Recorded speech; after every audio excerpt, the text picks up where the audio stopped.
Hello dear students, welcome to my channel Education Simplified by OCDC. This is Vinod Kumar Garg, and in this video you will learn about acquired and congenital diseases, a topic from chapter Human Health and Disease.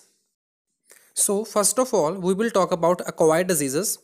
The changes that constitute acquired characteristics can have many manifestations and degree of visibility, but they all have one thing in common, that is, they change a facet of living organism's function or structure after the organism has left the womb.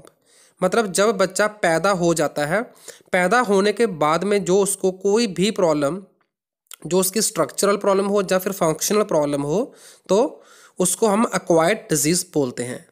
तो सभी acquired disease की different symptoms हो सकते हैं, different उसकी visibility हो सकती है, डिफरेंट उसकी सिवियरिटी हो सकती है, बट कॉमन क्या है कि सभी किसी ना किसी तरीके से एक इंडिविजुअल की स्ट्रक्चर या फंक्शन को प्रभावित करते हैं। सो acquired disease or a condition is one that not genetically predetermined, मतलब इसमें जीन्स का कोई सिग्निफिकेंट रोल नहीं होता।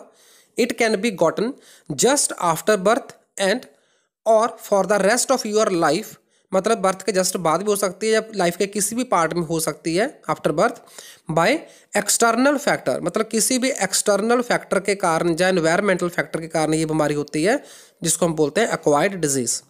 ओके, फॉर एग्जांपल अगर हम एड्स की बात करें तो एड्स का जो नेम है वही इंडिकेट करता है एक्वायर्ड इम्यूनो डेफिशिएंसी सिंड्रोम। ठीक है, तो जो एड्स है वो क्या है, एक्वायर्ड डिजीज है जिसमें इम्यूनिटी का जो सिस्टम है, हमारा इम्यून सिस्टम, वो वीक हो जाता है और body prone to various other diseases हो जाती है। So AIDS is caused by HIV virus, जिसको हम बोलते हैं human immuno virus, but you may want to say it is a congenital disease because there is a chance it can pass from mother to child, but this is a rare when you compare the other ways it is acquired which through the sexual contact। मतलब ये mother से बच्चे में पास हो सकती है, इस कारण हम इसको ये अज्यूम कर सकते हैं कि ये कॉन्जेनाइटल भी हो सकती है। बट अगर बाकी फैक्टर्स की बात करें तो जो मेजर फैक्टर इसका है वो है sexual contact. So it is a acquired disease which can pass from one person to another person through a sexual contact with the person already suffering from HIV। So the things may get complicated while moving further because some illnesses and diseases are deemed acquired and also inherited। मतलब है तो वो acquired भी, लेकिन वो inherit भी होती है, मतलब one generation to next generation pass भी होती हैं, such as some mental illnesses and diabetes। diabetes जो है वो lifestyle disorder है जिसको हम शुगर की बीमारी बोलते हैं, but just having a predisposition for the illness doesn't surely mean it will develop। मतलब क्या होता है कि ये प्रीडिस्पोजिशन का मतलब होता है कि ऐसा होता है, प्रोबेबिलिटी होती है कि जिसको ये मेंटल इलनेस है, जहाँ डायबिटीज़ है, तो उसकी नेक्स्ट जनरेशन को वो बीमारी होगी। ठीक है, लेकिन ये श्योरिटी नहीं होती कि वो होगी। Thus a person's lifestyle, overall health may cause deficiency in the production of insulin by the pancreas, so this case the diabetes is acquired। मतलब जिस पर्सन का लाइफस्टाइल ही ऐसा हो या उसकी ओवरऑल हेल्थ अच्छी ना हो तो उसके अंदर इंसुलिन की प्रोडक्शन कम हो सकती है। ठीक है, तो इंसुलिन की प्रोडक्शन कम कैसे होगी, क्योंकि उसका पैंक्रियास सफिशिएंटली वर्क नहीं करेगा। सो ऐसे केस में हम बोलेंगे कि डायबिटीज जो है वो अक्वायर्ड है, वो जेनेटिक नहीं है। क्लियर है, क्योंकि वो पर्सन की खुद की आदत के कारण उसको डायबिटीज़ हुई है, उसके लाइफस्टाइल के कारण, तभी इसको लाइफस्टाइल डिसऑर्डर भी बोलते हैं। तो अब हम बात करेंगे कॉन्जेनाइटल डिजीज़ की। Congenital disease is one that develop from genetics, external factors and from influences which occur while the child is still in uterus. मतलब कॉन्जेनाइटल डिजीज़ बाय बर्थ होती है। ठीक है, इसमें जीन्स का सिग्निफिकेंट रोल होता है, एक्सटर्नल फैक्टर का भी रोल है, और साथ में कुछ ऐसे फैक्टर जो बच्चे को तब इन्फ्लुएंस करते हैं जब बच्चा यूट्रस के अंदर होता है, मतलब before delivery. At different stages of the foetal development मतलब बच्चा जब अंदर यूट्रस के अंदर पैदा होता है, डेवलप होता है, तो उसको फीटल डेवलपमेंट बोलते हैं। The foetus may or may not be sensitive or at risk for the abnormalities and disabilities such as congenital heart and the other organ disorder.